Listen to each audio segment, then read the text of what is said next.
Hello, this is Father Rich coming to you for our next segment on how the church has changed the world. Our series of essays published in Magnificat back in 2013 to 15. Today's essay is called The Heavens Declare the Glory of God. And so this is picking up on our idea that creation, as we talked about in other essays, really reveals the magnificence of our God. I'm standing before the pictures of the windows. This one of Mary's from the main vestibule in the church, but the other four from the chapel. Check out our walk through the stained glass windows that's available online to learn more about them. But they're not only based on images for Mary, but on the Canticle of Creation that St. Francis of Assisi wrote. And remember, he's one of the patrons of the environment. And so this idea of being good stewards of this gift of creation that we've been blessed with. So he certainly knew and experienced God through creation. Well, today we're kind of taking it to another level, not just the creation here on earth, but even creation up in the celestial skies, in the heavens, that declare the glory of God. And it goes back, the church was dealing with an issue that humanity had dealt with for millennia.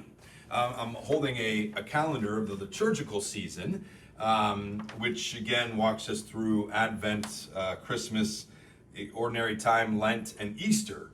But when the calendar came, imagine if New Year's was moving over time through all of the seasons of the year and wasn't happening at the same time during the winter as we know it here in the Northern Hemisphere.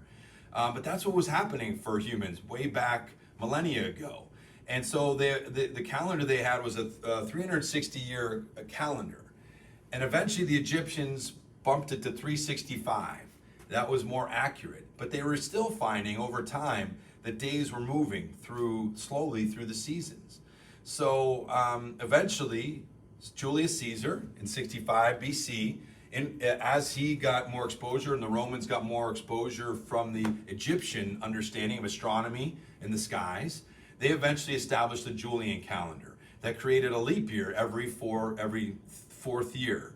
But even that eventually in the 1500s was still not accurate. And they had found that March 21st had moved to March 11th over the 1500 years since the Julian calendar. So they were trying to figure this out. And that was one of the main motivations of the church in kind of figuring out the stars, but also this idea of the more we learn about everything of God's creation, as we talked about before, we learn more about, get a window into God and his magnificence. So there was a young priest, Father Nicholas Copernicus. He was from Poland. And his uncle was a bishop. His parents died. And he became his patron, was able to send him off to get great education in the arts and letters, in the languages, Greek and Latin, in the sciences and math, physics. He became really one of the most well-learned people of the 1500s. And eventually, as you're trying to figure out this calendar, he couldn't help but think that the model of the heavens was wrong. Remember, the model was that the earth was at the center of what they thought was the universe, but certainly the solar system. And so eventually, after the encouragement of his uncle, the bishop, as well as other popes and bishops and learned people, he would eventually develop this heliocentric understanding of the solar system, that the sun is in the middle, not the earth.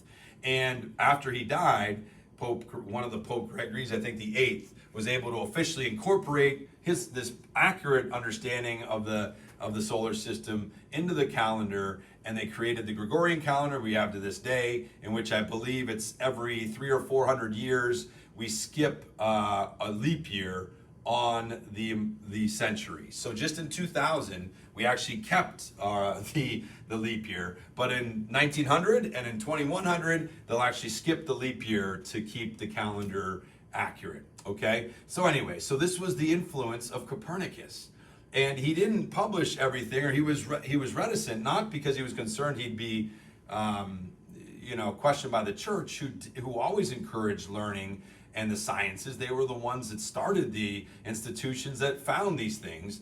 But he was concerned about ridicule from his scholars, his contemporaries.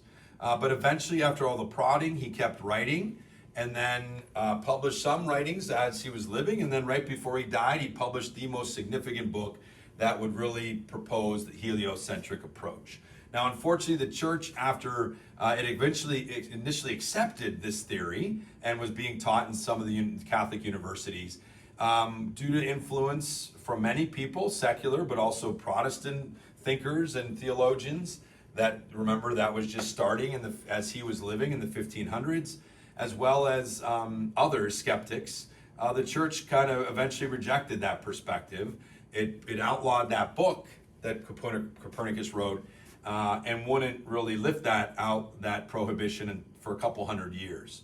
And so that's where Galileo came in. As he built the telescope, he could see even more the confirmation of Copernicus's heliocentric solar system, and he would advance it as well. He would be silenced by the church. There would be tension there. He stayed in communion, as Copernicus was always in good relationship with the church, but there obviously was some tension there. But eventually the church would advocate this perspective, learn from that situation, and really step back from taking these major stances on scientific theory. But nonetheless, we see that it wasn't as opposed to that as maybe some people proposed. I want to end with a couple paragraphs from this essay, because I really think it concludes it well, to see and to try to overcome that the church has always been against learning and the advance of science and technology. And to see it's completely opposite, and the church is what helped the advances happen. So here we go. Copernicus understood that God is the source and aim of all truth. That was the common view. His fellows in the church welcomed his work. Ridicule?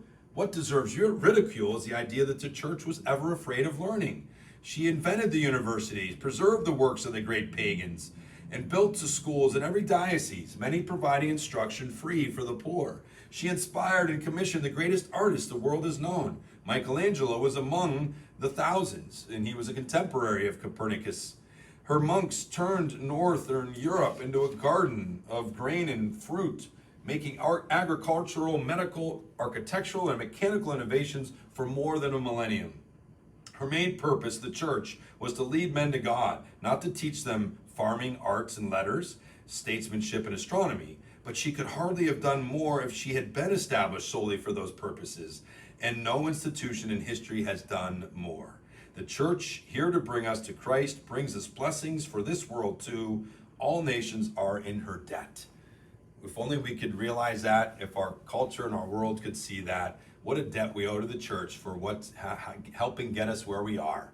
And so hopefully we appreciate that. We see that the heavens truly do declare the glory of God, and we glorify God with them. Thanks for joining me today. Have a great day. God bless.